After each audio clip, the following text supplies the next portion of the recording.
सासू जी खातिर छोला ली हो, ननदो खातिर डोसा, ए पिया हमरो खातिर ले ले आई हो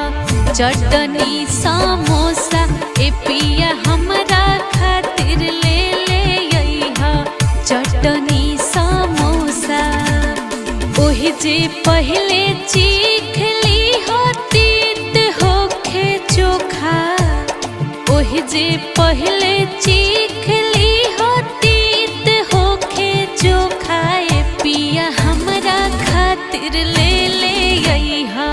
चटनी समोसा, ए पिया हमरा खातिर ले ले आई हो चटनी समोसा। गोतनी के लंगला ताली हो, भसुर जी के